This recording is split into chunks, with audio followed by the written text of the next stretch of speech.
Sa isang probinsya sa malayong lugar ng Cebu, nakatira ang pamilya ni Mando at Lara. Mayroon silang dalawang anak na binata, si Mauro na panganay at si Mael na bunso. Pareho itong wala pang asawa dahil sa kahirapan nila at tanging pag-uuling lamang ang kanilang trabaho. Dahil hindi nakapagtapos ng pag-aaral ang magkapatid, sa kadahilan ng malayo sa paaralan ang lugar nila. Ngunit kahit mahirap ang mga ito, masaya silang nagsama-sama at buo ang kanilang pamilya. Sa lugar nila, mayroong kahaka na may aswang na lakaw na nambibiktima, mapabata man o matanda.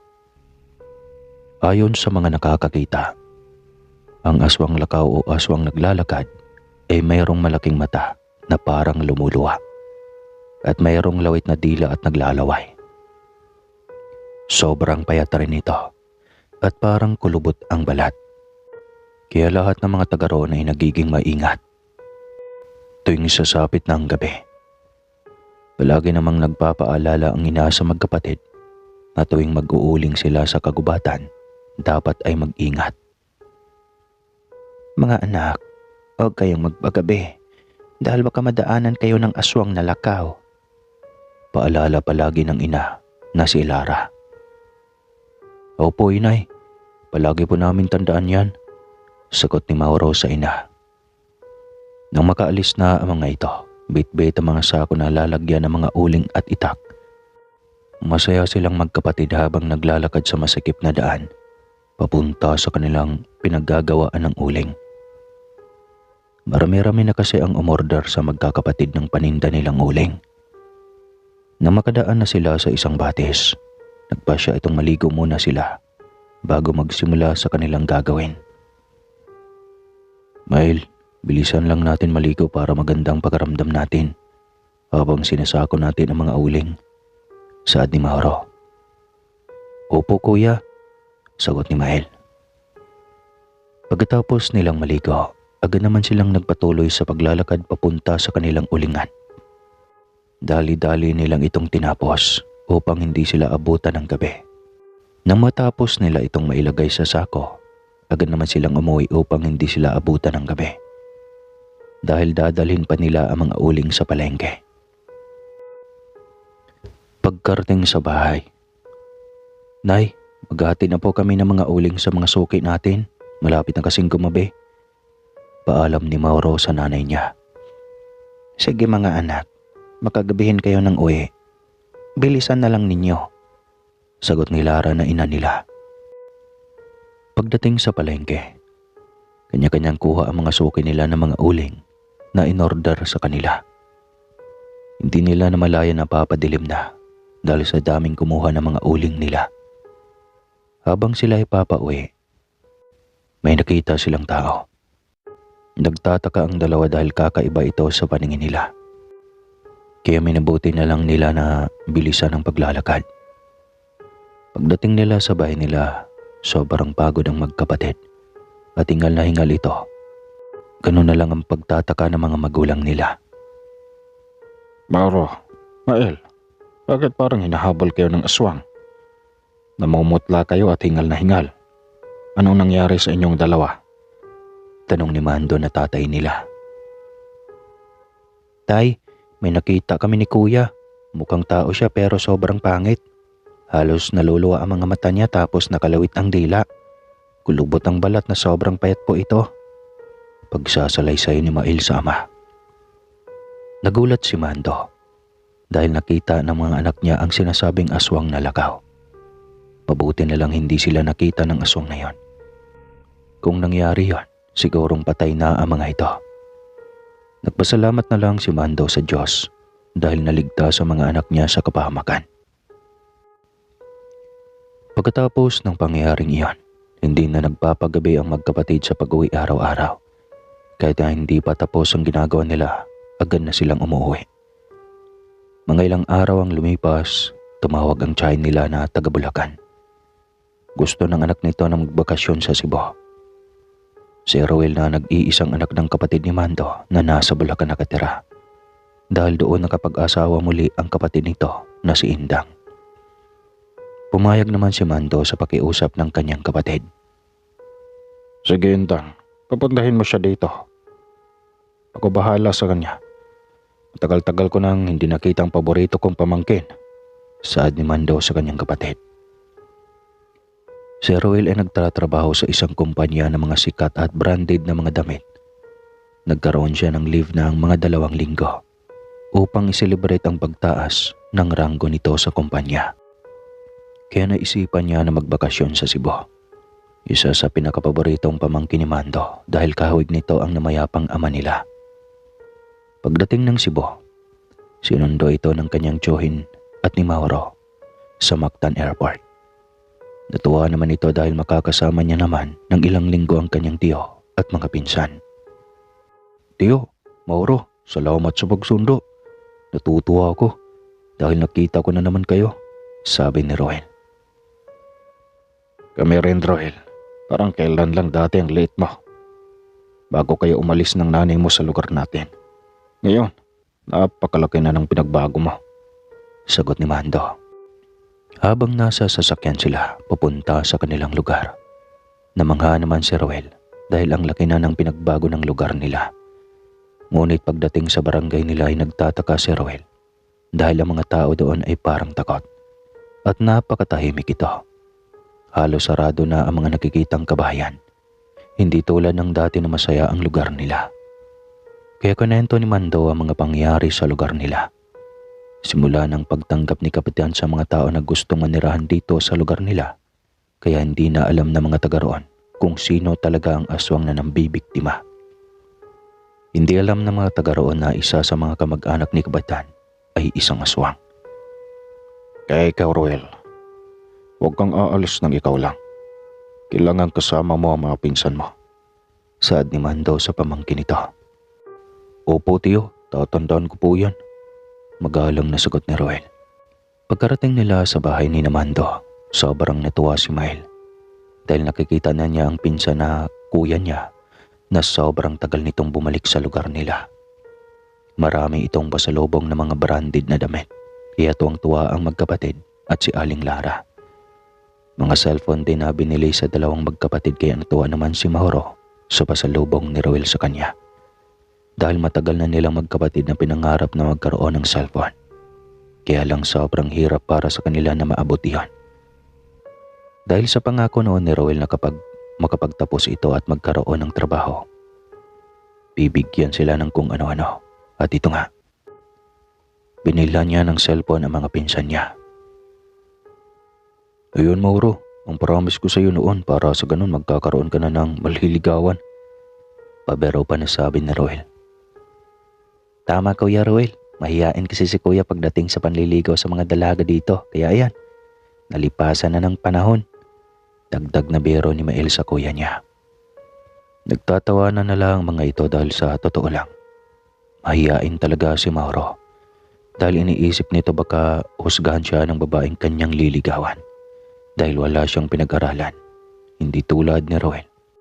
Ang gwapo na, may pinag-aralan pa.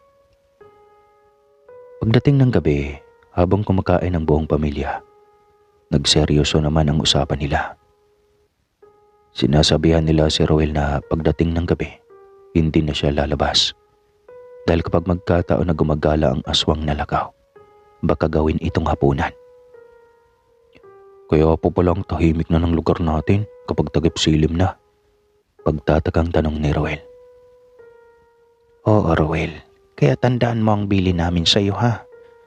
Baka makalimutan mo, ang tiyo mo pa ang sisihin ng nanay mo kung may mangyari sa iyo dito.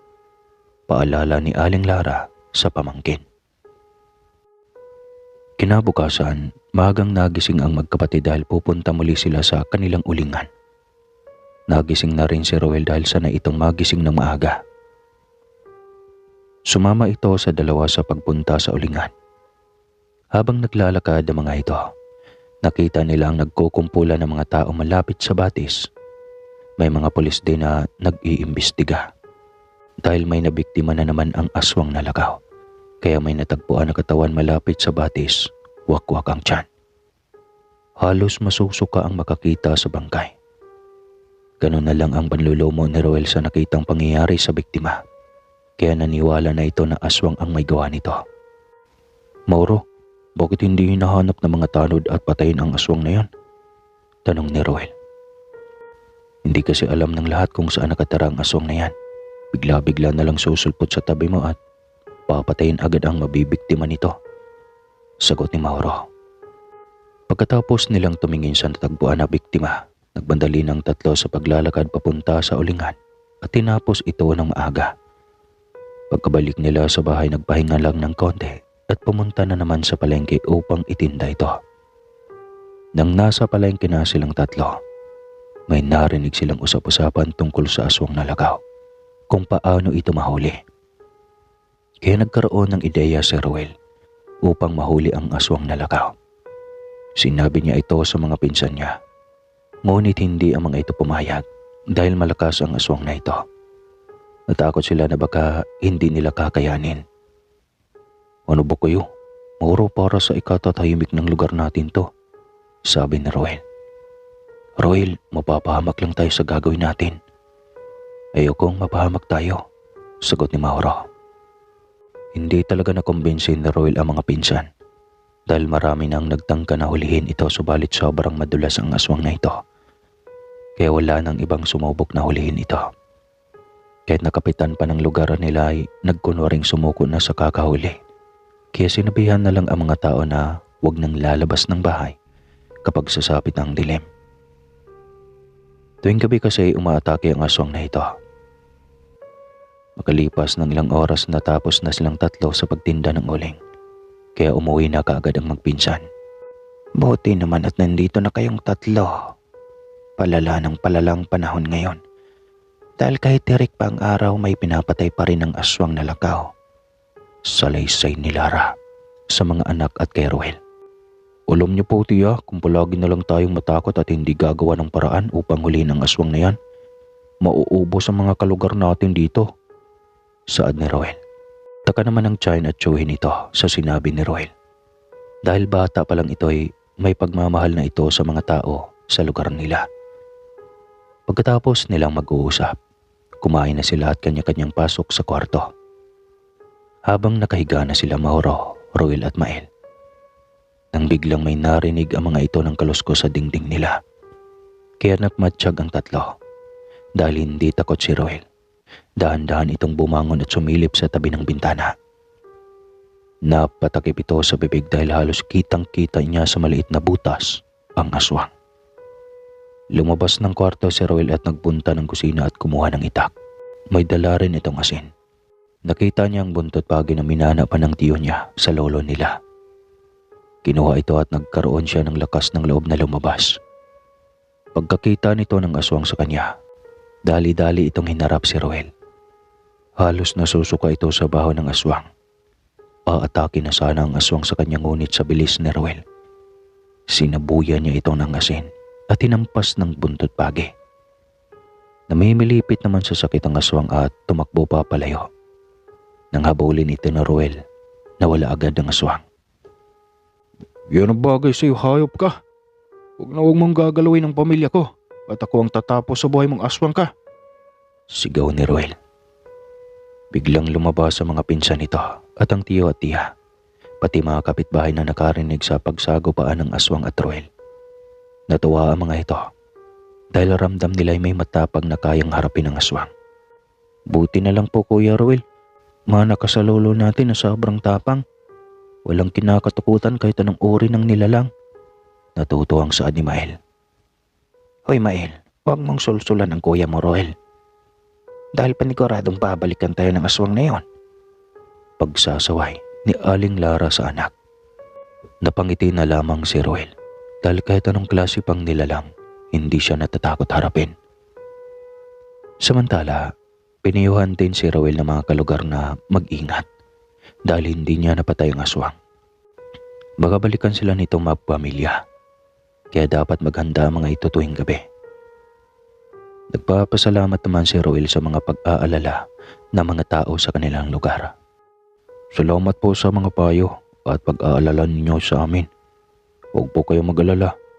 Hindi ako aalis sa lugar natin hanggat buhay pa ang aswang na yan, saad ni Roel sa mga tao. Samantala, napag-alaman ni Kapitan ang nangyari sa bahay ni Mando. Pinuntahan agad niya at kinumusta ang pamilya kung may nasaktan ba o wala.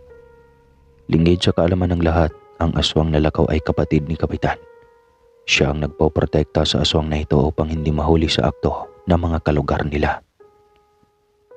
Nang ikwento na ni Mando ang pangyayari kung paano nilabanan ni Roel ang aswang, agad nag-alala ito sa kapatid niya. Kaya nagpaalam ito agad kila Mando. Ganun na lang ang pagtataka ng buong pamilya sa naging reaksyon ni Kapitan.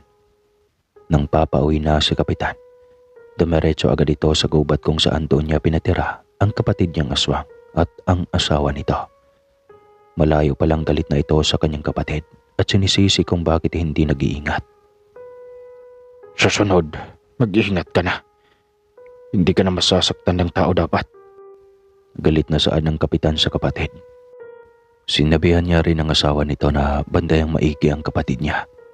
Baka mapatay ng pamilya ni Mando. Ngunit matigas pa rin ang ulo ng kapatid niyang aswang. Gusto nitong gantihan si Roel dahil nasugatan siya nito. Lumipas ang buong araw. Panibagong umaga na naman. Hindi makalabas-alabas ang aswang dahil sa sugat na natamo dito. Inutusan ng asawa na maghanap ng mabibiktima dahil nagugutom na ito.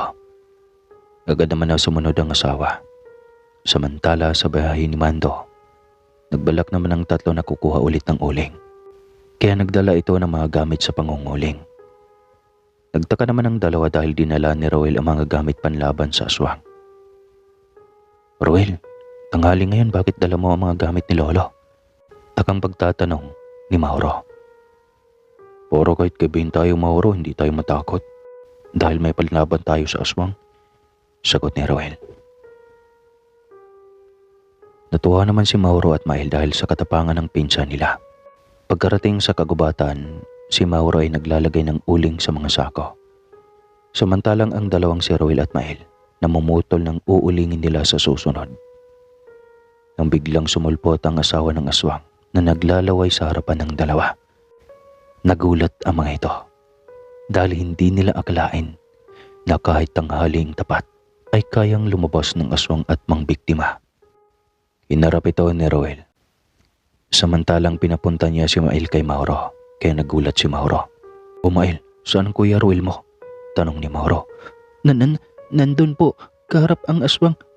Kuya, sagot ni Mael na natataranta na. Dali-dali na pinuntahan nila si Roel at kitang-kita ng mga mata nila kung paano lumaban si Roel. Hinampas ng buntot pagi ni Roel ang aswang habang kinakalmot siya nito. Ngunit nilabanan niya ito ng gusto hanggang sa mapatay niya ito. Nagulat ang mga pinsan niya nang biglang umabo ang asawa ng aswang. Natuwa ang tatlo dahil akala nila ay natapos na ang lagim sa lugar nila dahil napatay na nila ang sinasabing aswang na lakaw. Kumala pa ang balita sa sityo nila na nawala na ang aswang dahil pinatay ni Roel. Hanggang sa umabot kay Kapitan ang pangyayari. Galit na galit ito dahil akala niya ay ang kapatid na niya ang namatay. Agad na pumunta si Kapitan sa bahay ni Mando at tinanong kung totoo ang nabalitaan niya na pinatay ng pamangkin niya ang aswang. Nang nasigurado nito, parang binuhusan ng malamig na tubig ang Kapitan.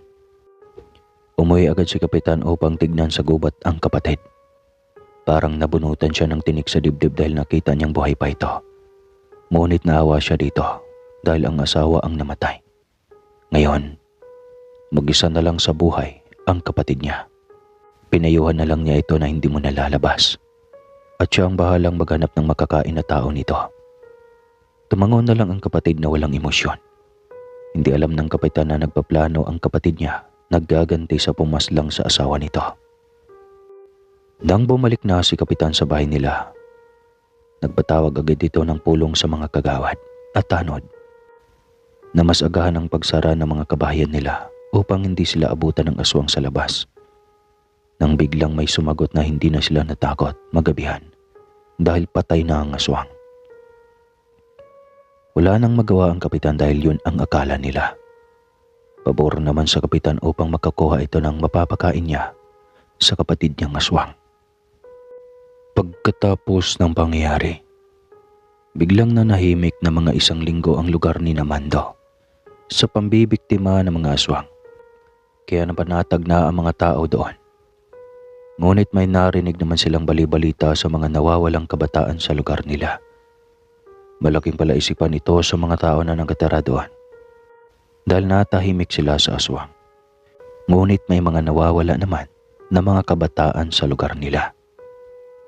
Tiyo, siguro kailangan na ni Kapitan na ipaalam sa mayor natin ang pagkakawala ng mga kabataan sa lugar na to, saad ni Roel.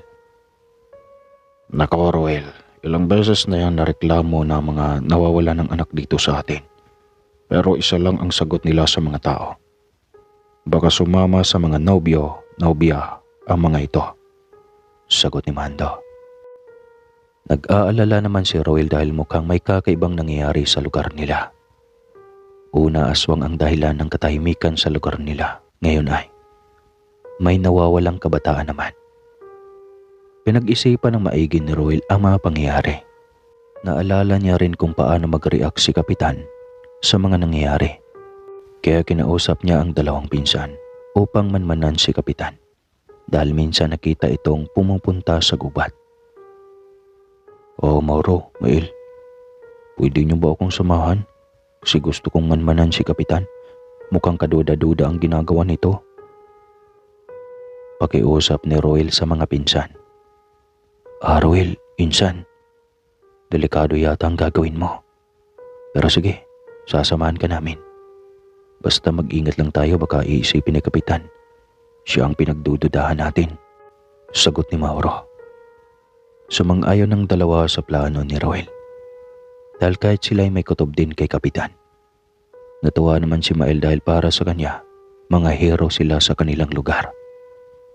Lumipas ang ilang araw, tumawag ang boss ni Roel at tinanong ito kung kailan siya babalik. Nagkunwari naman ito na may sakit, kaya nanghingi pa ito ng extension ng bakasyon. Naniwala naman ang boss nito, kaya binigyan siya ng 1 buwan para makapagpahinga. Paano yan, Roel?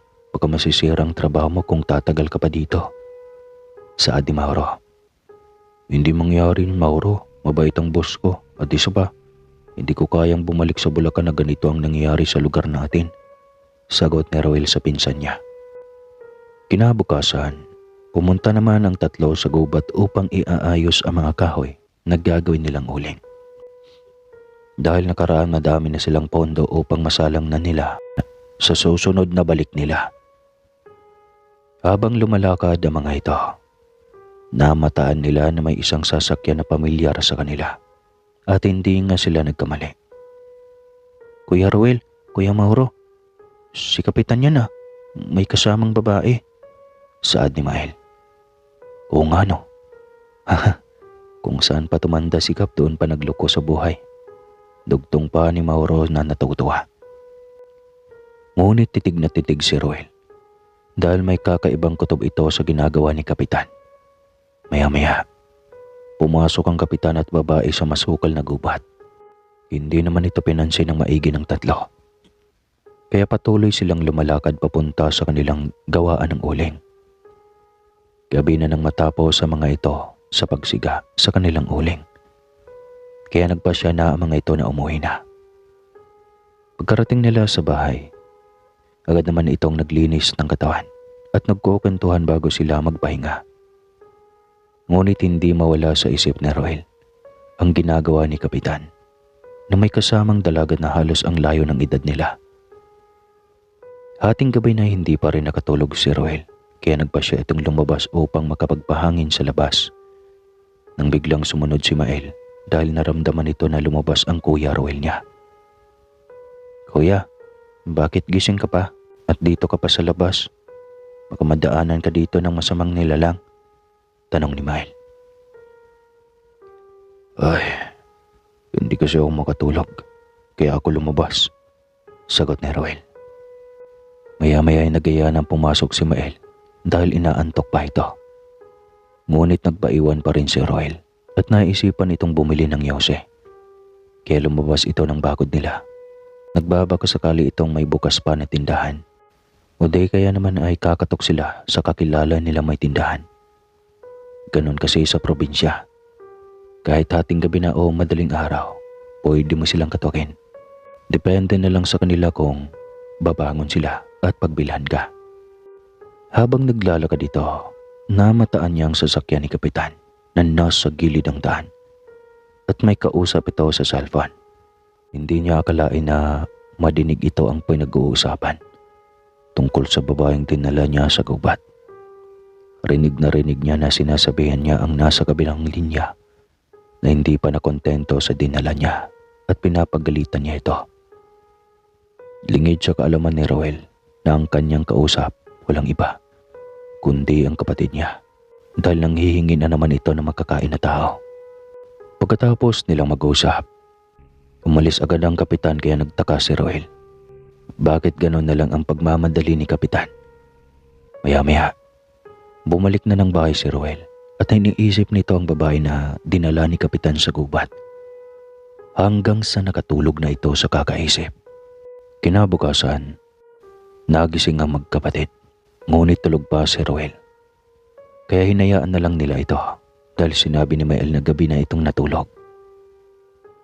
Tara na Mael, susunod lang yan sa atin mamaya si Roel. Yaya ni Mauro.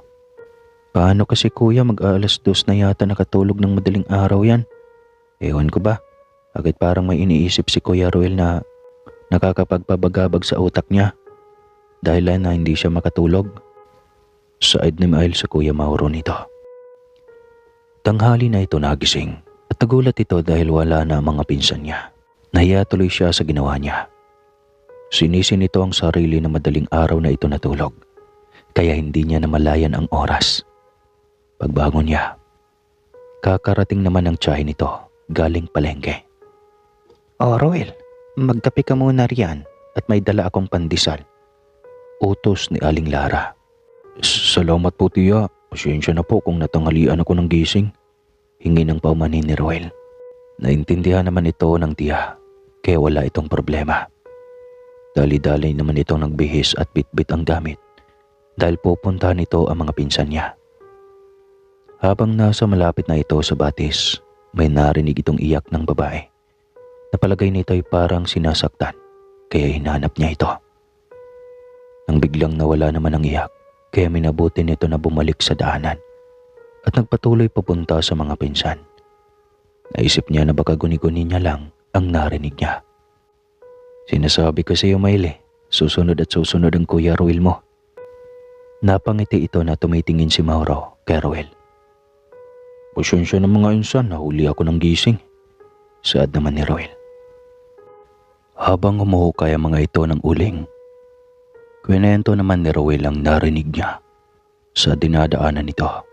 Biniro naman niya si Mael tungkol sa natagpuan nito na baka yun ang nagpaparamdam. Kaya lang masya pa yatang natakot nung binigla siya ni kuya niya Mauro. Nang matapos na ang kanilang gawa, nagpahinga ito sa lilim ng kahoy na nag-aabang sa sinigaan nilang mga kahoy para mauling. Nang biglang may narinig siyang sigaw sa di kalayuan. Nagkatinginan na magpinsan. Tumayo si Roel at nagpalingalinga ito na mapagtanto nito na sa masukal na gubat ito nang galing. Agad naman nila itong pinuntahan. Isang babae na nilalapa ng isang aswang na lakaw ang kanilang nakita. Napatakip ng bunganga silang tatlo at nagtago sa malaking puno. Hindi nila kayang panoorin ang kawawang babae na halos wakwak na ito dahil sa paglapa ng aswang. Maya-maya pa, umalis na ang aswang ng mabusog na ito. Wala na ding buhay ang babae bago ito iniwan. Dahil sa pangyayari, kinuhanan ng picture ni Roel ito habang ito ay pinapatay ng aswang para may ebidensya ito na maipakita sa mga tao at kapitan. Roel, ingatan mo na hindi mawala yan. Dahil yan ang magpapakita ng katotohanan na ang aswang na lakaw dito lang nagtatago sa gubat, saad ni Mauro. Oo nga Mauro, at kailangang hanapin natin kung saan siya nagtatago rito, sagot ni Roel. Nagpa siyang tatlo na hanapin ang tinataguan ng aswang. Habang nasa masukal na sila, may napansin silang bakas na mga paa na may dugo pa ito. Kaya sinundan nila ito. Dinala sila ng bakas sa isang madilim na parte ng kagubatan at doon nila nakita ang kubo ng aswang. Hindi na sila tumuloy. Kinuhanan na lang nila ito ng litrato at video at dali-daling bumalik sa kanilang inuulingan. "Paano yan, Kuya Ruel? Kuya Mauro? Ano ang plano natin?" tanong ni Mael. "Ipakita natin ang mga litrato at video kay Kapitan para makumbinsi natin siya na hulihin ang aswang na lakaw na yan," sagot ni Mauro. Ngunit si Ruel nag-isip na hindi lang pala isang aswang kundi dalawa at nagpag-isipan nito na baka mag-asawa pa. Nagpa siyang tatlo na umuwi na dahil baka abutan sila ng gabi. Nang nasa bahay na sila, pinakita nila ang mga litrato sa mag-asawa. Dali-dali naman ang mga itong pumunta sa barangay at pinakita kay Kapitan. Ganon na lang ang gulat ng Kapitan dahil nag-alala ito na natuntunan ni Ruel at Mauro ang tinataguan ng kapatid niya. Kaya nagkunwari ito na nabahala sa mga kabaryo niya. "Huwag kayong mag-alala. Sa akin na muna ang mga litrato na yan at video," sabay kuha ng cellphone ni Ruel. "Pero Kap, kailangan ko ang cellphone ko dahil dyan tumatawag ang nanay ko," sabi ni Ruel. Binalik ito ng Kapitan sa kanya dahil pinaward niya lahat ng litrato at video sa cellphone ni Ruel. Sabay binura ito. Kaya nagtaka ang magpamilya na binura ni Kapitan. Sabay nagpaliwanag si Kapitan sa kanila na dapat sa mga otoridad lang ang mga kopya na yan. Dahil baka magkalat at sabihin na gawa-gawa lang nila. Kaya napatangaw lang sila Mando at Lara. Ngunit iba ang kutob ng tatlo. Parang may tinatakpan si Kapitan. Pagkatapos mag-report ni Mando sa barangay, umuwi na silang lahat. Umalis agad ang Kapitan upang puntahan ang kapatid niya at nilipat sa basement ng bahay nila upang hindi ito mahuli ng mga pulis at mga tao sa baryo nila. Habang sa bahay ni Mando, pinag-usapan ni Ruel, Mauro at Mael ang nangyayari na may mali sa ginawa ni Kapitan. Kaya kailangan nilang manmanan ito. Kinabukasan, sinugod agad ng mga taga-baryo at mga pulis ang masukal na gubat kasama si Mando, Lara at silang tatlo. Halos may bit-bit itong mga ilaw dahil madilim ang parte ng gubat kung saan nakita ang aswang. Nagulat ang mga ito dahil ni maliit na bakas ng aswang. Walang nakita ang mga pulis kahit ang kubo ay wala. Pati si Mauro, Mael, Ruel ay nagtaka. "Paano nangyari yun? Nandyan lang ang kubo at nandito lang kahapon ang bangkay ng babae," pagtatakang saad ni Ruel. "Ruel, Mauro, Mael, sasabi ba kayo ng totoo? O gawa-gawa niyo lang ang video at mga litrato na to para katakutin ang mga tao na may aswang lakaw pa rito sa atin?" tanong ni Kapitan. Nangatwira naman ang tatlo. Natotoo ang nakuna nila ng video at mga litrato. Ngunit walang bakas na nakita ang mga tao at mga pulis sa gubat. Sinabi pa ng Kapitan na paano magkaroon ng aswang na lakaw sila mismong magpinsan na kapatay sa aswang. Kaya hindi nila nakumbinsi ang mga tao at kay Kapitan ito pumanig. Sobrang takaan ni Ruel. Bakit ang bilis mawala ng mga bakas pati ang kubo? Kaya napagtanto ng magpinsan na may kinalaman si Kapitan dahil sa pagbura nito ng mga litrato at video sa phone ni Ruel. "Kaya Ruel, paano nangyari yun? Biglang nawala ang kubo?" tanong ni Mael. "May kinalaman si Kapitan sa nangyaring ito.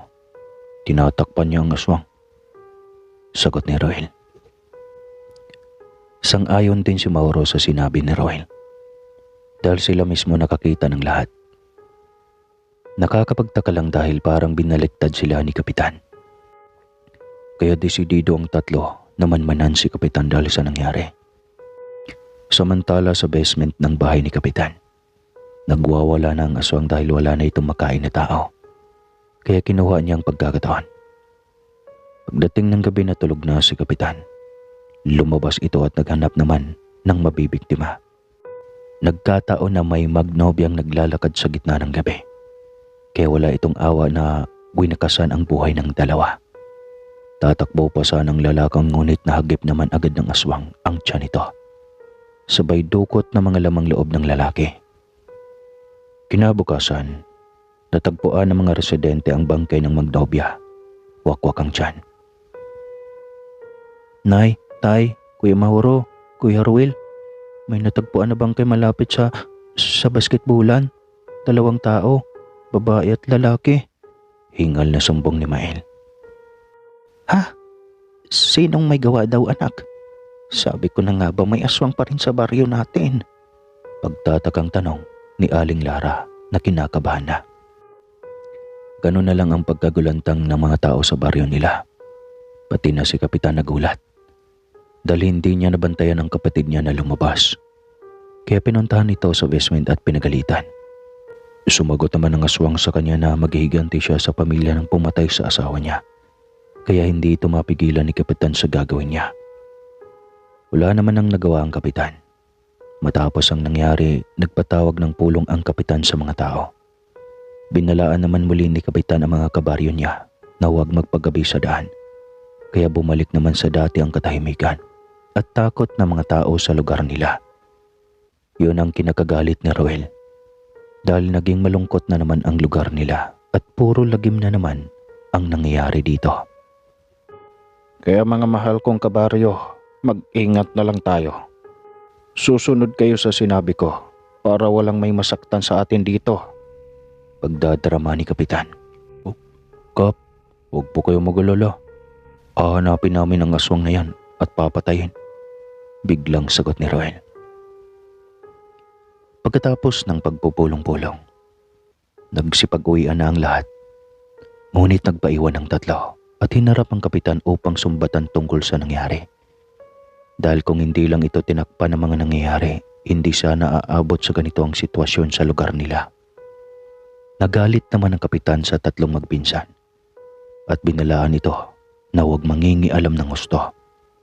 Baka mabalikan sila ng aswang at sila ang papaslangin.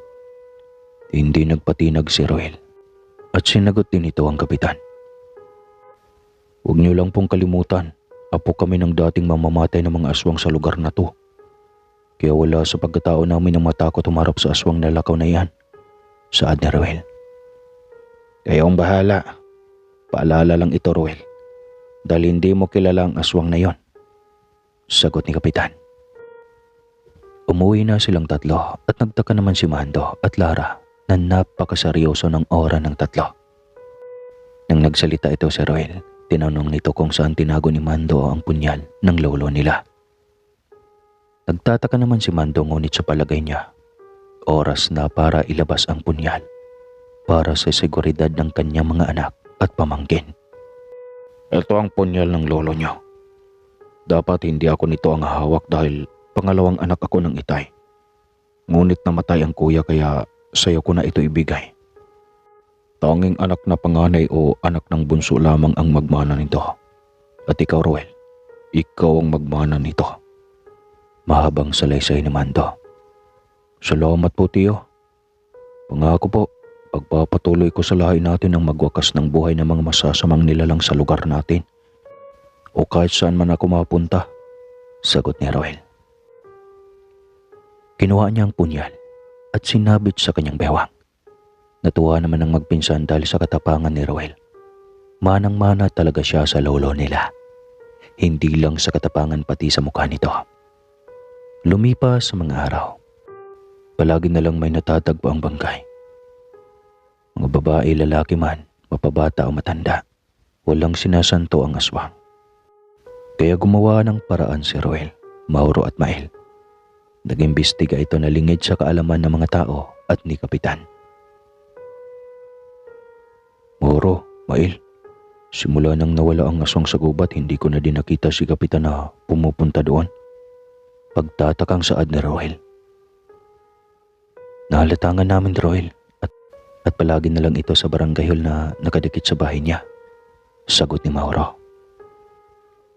Palaisipan talaga para sa magpinsan ang ginagawa ni Kapitan.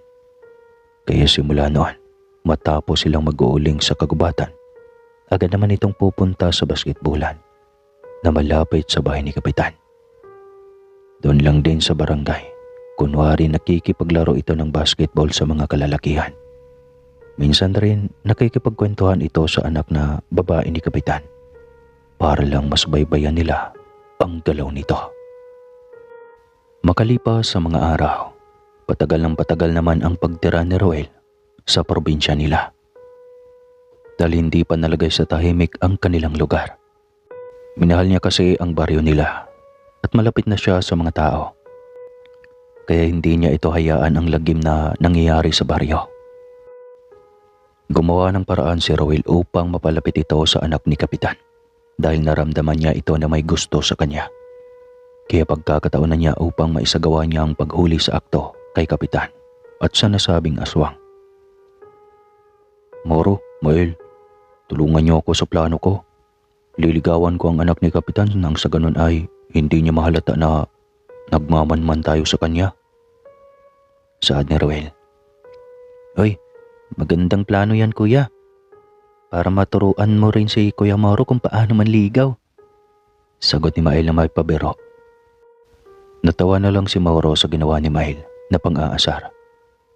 Samantala sa bahay ni Kapitan, tinanong niya ang anak na si Trina kung manliligaw ba niya si Roel.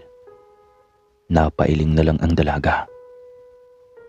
Si Trina ay anak-anakan ni Kapitan na nag-aaral sa lungsod. Nagkakilala sila ni Roel nung naglaro sila ng basketball sa harap ng barangay hall.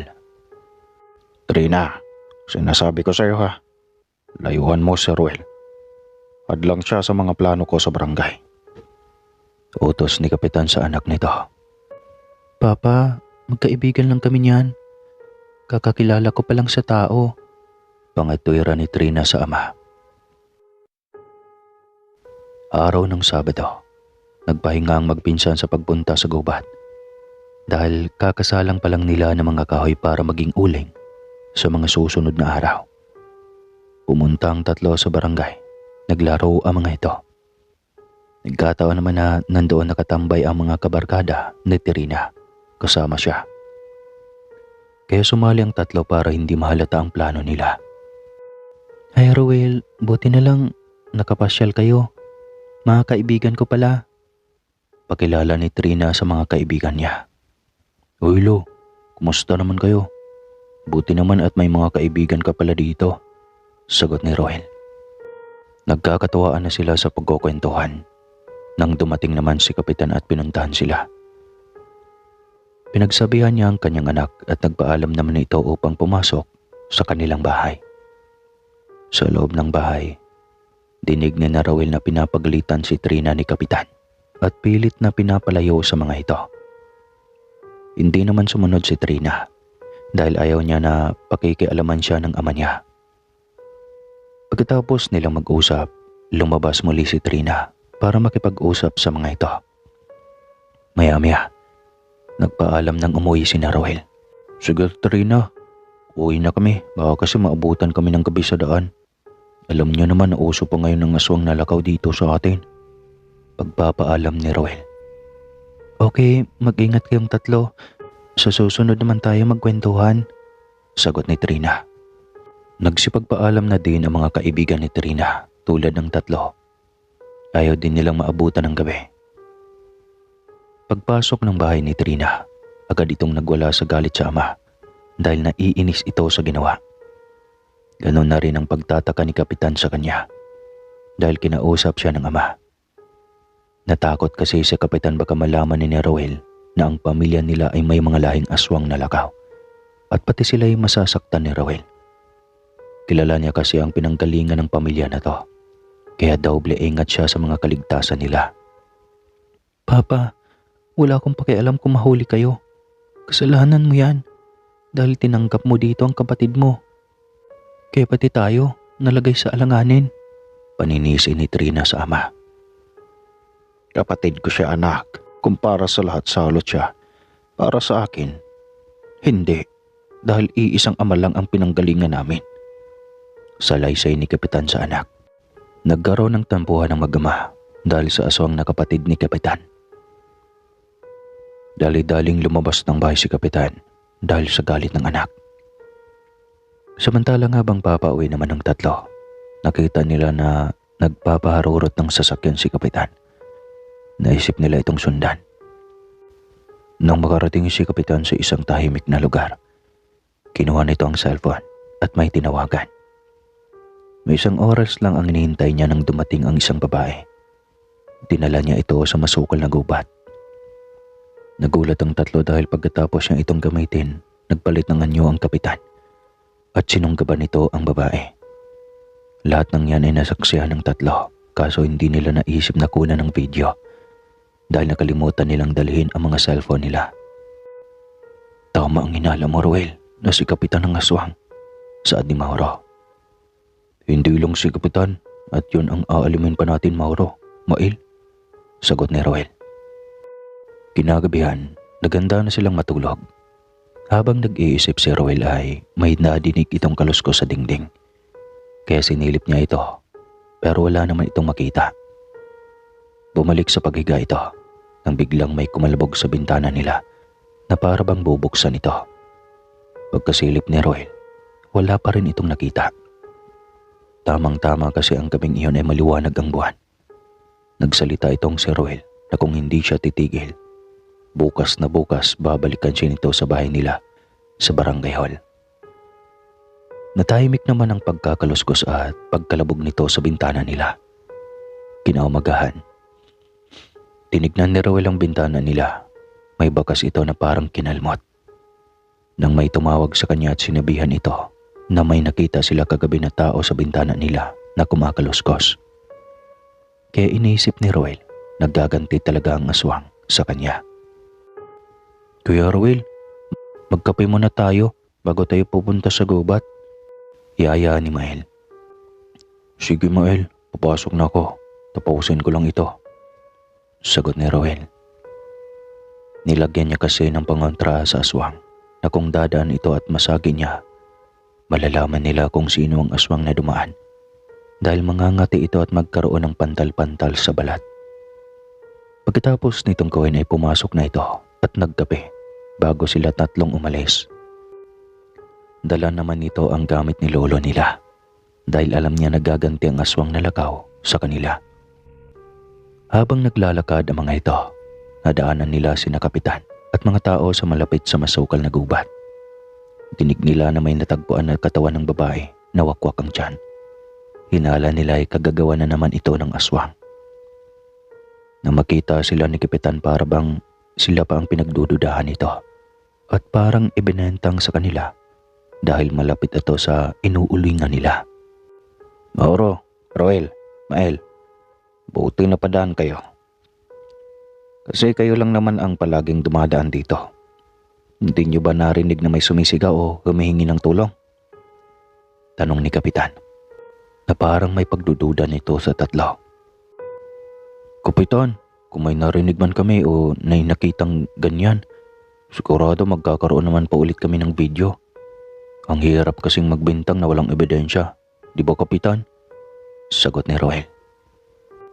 Halos namutla sa takot si Kapitan dahil alam niya sa sarili niya na siya ang may kagagawan at gusto niyang pagbintangan ng tatlo. Ngunit hindi nakalusot ang bitag niya sa tatlo dahil binalak sa kanya nito ni Roel. Kinuha na ng mga pulis ang bangkay at dinala na sa punerarya. Patuloy naman ang tatlo sa kanilang gawa sa gubat upang makapagtinda pa din ng uling sa palengke. Pagkatapos nilang paglagay ng uling sa sako, umuwi agad ang mga ito at pumunta ng palengke upang magbenta ulit ng mga uling. Nang biglang lumapit si Trina sa kanila na may dalang soft drinks. Niyaya sila nito. Ngunit nag-ingat sila at tinanggihan nila ang bigay ni Trina. Pasensya ka na Trina, bawal sa amin ang soft drinks. Kaya tubig na lang kami muna. Alibay ni Roel. Ay naku Roel, kaya iyon nagustuhan ko sa'yo eh. Halos nag-iingat ka sa sarili mo, sagot ni Trina. Tumawa na lang ito at patuloy sa kanilang ginagawa. Tinititigan lang ito ni Trina dahil nahulog na ang loob nito kay Roel. Hapon na nang matapos ang mga ito sa pagtinda ng uling. Pagkatapos ay umuwi na ang mga ito at naligo muna sa ilog bago pumunta sa bahay ni Trina. Nagdala ito ng bulaklak, kunwari ay manligaw ito. Tuwang-tuwa naman ang babae. Umupo ang mga ito sa likod ng bahay na may upo ang kahoy. Nang mapansin ni Roel ang pinto na maliit na para bang napailalim ito sa bahay nila kapitan. Nang kumuha ng mainom na tubig si Trina, sinubukan na lapitan ni Roel ang pinto dahil parang matibay na salamin ito. Bigla niyang napansin na parang may tao. Tama naman ang pagdating ni kapitan at nagulat ito. Roel, anong ginagawa mo dito? Bakit nandyan ka? Baka lapain ka dyan ng aso namin. Pagtatanong ni kapitan. Pasensya na po. Sumili po kasi ang aso niyo po kasi tumayo. Kaya akala ko malapan na niya ako. Nakasara po pala. Sagot na Roel na may pagkapilosopo. Umuusok sa galit si kapitan nang biglang dumating si Trina. Pinaalam niya dito na nanliligaw na si Roel sa kanya. Kaya nadagdagan ang galit nito at umalis na lang na walang paalam. Maya-maya, umuwi na si Roel dahil papagabi na. Nang malapit na sila sa bahay nila, nakita nila ang sasakyan ni kapitan. Sinundan ulit nito ni Roel at Mauro. Nagpaiwan naman si Mail dahil may gagawin ito. Ganun pa rin ang ginawa ni kapitan. Tatawag ng babae tas gagamitin at papatayin. Sa kasamang palad, na-video na ito ni Roel at Mauro kung paano niya ito ginawa. Wala nang kawala si kapitan sa kanila nang biglang nag-take si Mael na may patay na naman ang tagpuan sa bati sa gubat. Katulad din sa una, wakwak ang tiyan. Kaya nagtaka ang dalawa na hindi lang si kapitan ang aswang, kundi meron pang iba. Umuwi agad ang mga ito para makiusyoso. Anong nangyari, Mael? Tanong ni Mauro. Kuya, si Aling Suli ang natagpuan. Buntis pa naman yon. Nung nakita siya wala na ang baby sa tiyan nito. Sumbong ni Mael. Nagtitiimbaga si Roel dahil pati sanggol hindi nila pinapalagpas. Hanggang sa sumigaw siya sa galit. Pinipigilan lang ng dalawa dahil hindi pa dapat ilabas ang video. Pagkauwi nila ng bahay, nanibago ang mga ito dahil tahimik. Kaya naisipin nila na hindi pa nakauwi ang tatay at nanay nila. Maya-maya tumawag ang ama nila na bukas na uuwi dahil gaminato wala ng masasakyan na hahatid sa baryo nila. Kaya nakitulog na lang ito sa isang kasamahan sa trabaho nito. Pagkapasok ng tatlo, wala pang ilaw kaya kinapa ni Mauro ang switch. Tumambad sa kanila ang mga dugo papuntang kusina. Sinundan ng tatlo na kinakabahan ng mga ito. Palingalinga sila hanggang sa nakita nilang nakahiga ang nanay nila. Nawakwak ang dibdib at tiyan. Naligo sa sariling dugo. Halos mababaliw ang magkakapatid sa nangyari sa nanay nila. Hindi naman alam ni Roel ang nararamdaman dahil halos nanginginig ito sa galit. Hayop ka, kapitan! Hayop ka! Sigaw ni Roel habang tumutulo ang mga luha nito. Kuya Roel, hinatay nila si nanay na walang kalaban-laban. Iyak ni Mael. Awang-awa si Roel sa magkakapatid. Tinawagan ni Mael ang ama at binalita ang nangyari kay Lina. Ganon din ang nararamdaman nito, halos maturog ang damdamin ni Roel sa mga pinsan at tiyo niya. Kaya hinanda nito ang mga gamit ng lolo niya at umalis. Inabol ito ng mga pinsan niya, ngunit hindi ito nakinig. Dire-diretso ang lakad nito papunta sa bahay ni kapitan. Pagbukas niya, wala na itong tao. Dali-dali niyang pinuntahan ang basement, ngunit wala itong naabutan na aswang. Kaya sa sobrang galit nito, pinagbabasag niya ang lahat ng makikita nito. At sumisigaw na kahit saan sila magtago, hahanapin niya at pagbabayarin. Maya-maya may dumating na sasakyan. At si Trina ang dumating na abutan niya si Roel. Roel, anong nangyari sa'yo? Nasaan si Papa? Anong ginawa mo sa kanya? Sabay-sabay na tanong ni Trina na walang alam sa nangyari. Hayop kayo. Pinatay niyo ang tiyahin ko. Kaya papatayin din kita. Sabay sakal ni Roel kay Trina. Mabuti na lang ay dumating sila Mando, Mael at Mauro. Inawat nila ito. At sinabi na walang alam si Trina sa kung anong klaseng demonyo ang ama nito. Dahil hindi niya naman totoong ama si Kapitan. Dahil anak lang siya ng ina niya sa unang asawa nito. Bali pangalawang tatay na niya, si Kapitan. Kaya nagulat si Roel dahil muntik pa siyang makapatay ng inosente. Pagkakalma ni Roel, humingi ito ng pasyensya kay Trina at naiintindihan naman ito ng dalaga. Ngunit tinuro niya kung saan matatagpuan ang kapatid na aswang. Tutulong ako sa inyo, Roel, dahil sila din ang dahilan ng pagwala ng tatay ko. Saad ni Trina. Salamat, Trina. Pagpapasalamat ni Roel. Naganda ang tatlo at sinamahan sila ni Trina sa hideout ng magkakapatid, kung saan doon ang pinagtataguan nila sa kuweba sa loob ng gubat. Iniwan nila si Mael at Trina sa labas at pumasok si Mauro at Roel sa loob. Dahan-dahan silang pumasok at doon nakita nila ang dalawang aswang na may dalang biktima ng mga babae. Nanginginig sa takot ang dalawang babae dahil papalapit na ang kamatayan nila sa kamay ng mga aswang na biglang hinataw ni Roel ng puntot pagi ang mga ito. Nagulat ang mga aswang. Nagkahiwalay sila. Roel, bakit nakapasok ka dito? Tanong ni Kapitan sa kanya. Simple lang, Kapitan. Ang singilin kayo sa pagpatay ninyo sa tiya ko. Ang ina ni na Mauro. Lumaki ang mata ni Kapitan dahil sigurado siya na ang kapatid niya ang may gawa. Habang nakikipagbuno si Roel sa dalawang aswang, pinatakas naman niya si Mauro at ang dalawang babae. At ang tignan niya si Roel, halos matatalo na ng magkakapatid ito. Biglang pinunterian ni Roel ang kapatid ni Kapitan. Hindi niya napansin na tumakas agad ang Kapitan, kaya pinagtutulungan ni Mauro at Roel ang kapatid nito. Kaya putol ang ulo at tad-tad ng itak ang katawan ng aswang. Roel, si Kapitan, nawala. Sigaw ni Mauro. Hindi siya pwede makatakas, Mauro. Hahanapin natin siya dahil pagbabayaran niya ang mga kasalanan niya sa baryo natin.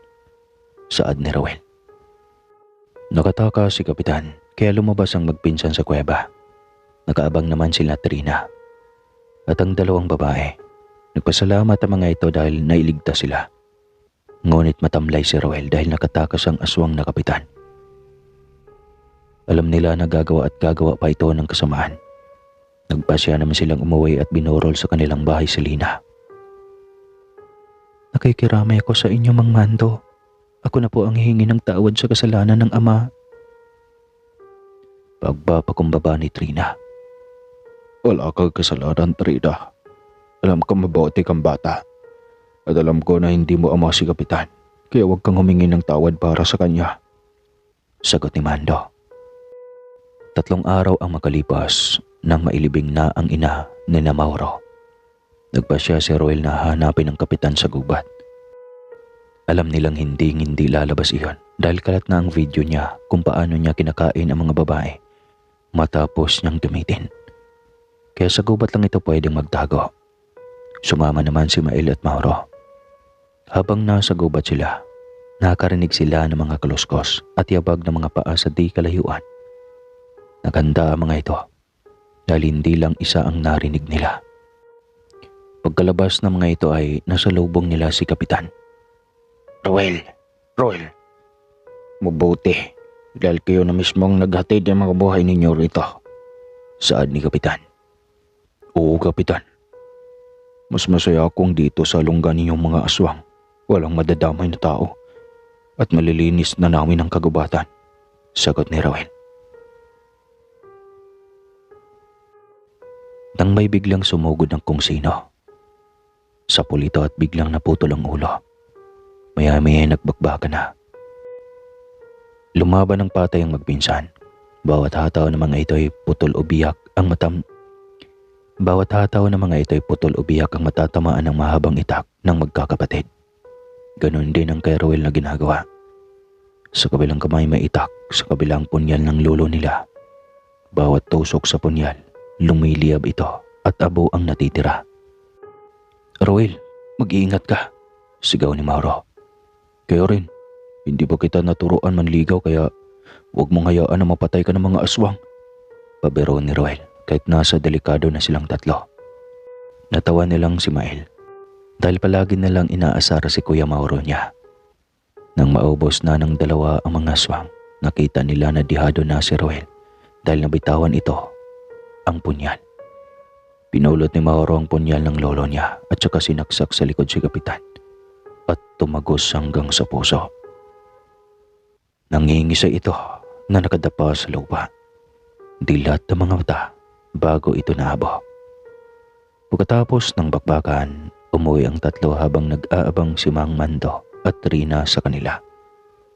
Simula nang mapatay na ang mga aswang na lakaw, tumahimik na ang baryo ni Roel at si Mang Mando ang hinalal nilang kapitan sa lugar nila. Si Roel naman ay nagpasya na itong bumalik sa Bulacan at sumama naman sa kanya si Trina. At hanggang dito na lang po ang kwentong ito. Tapos na agad, di sinabi kung nakapangligaw ba si Mauro o torpe pa rin. Wakas.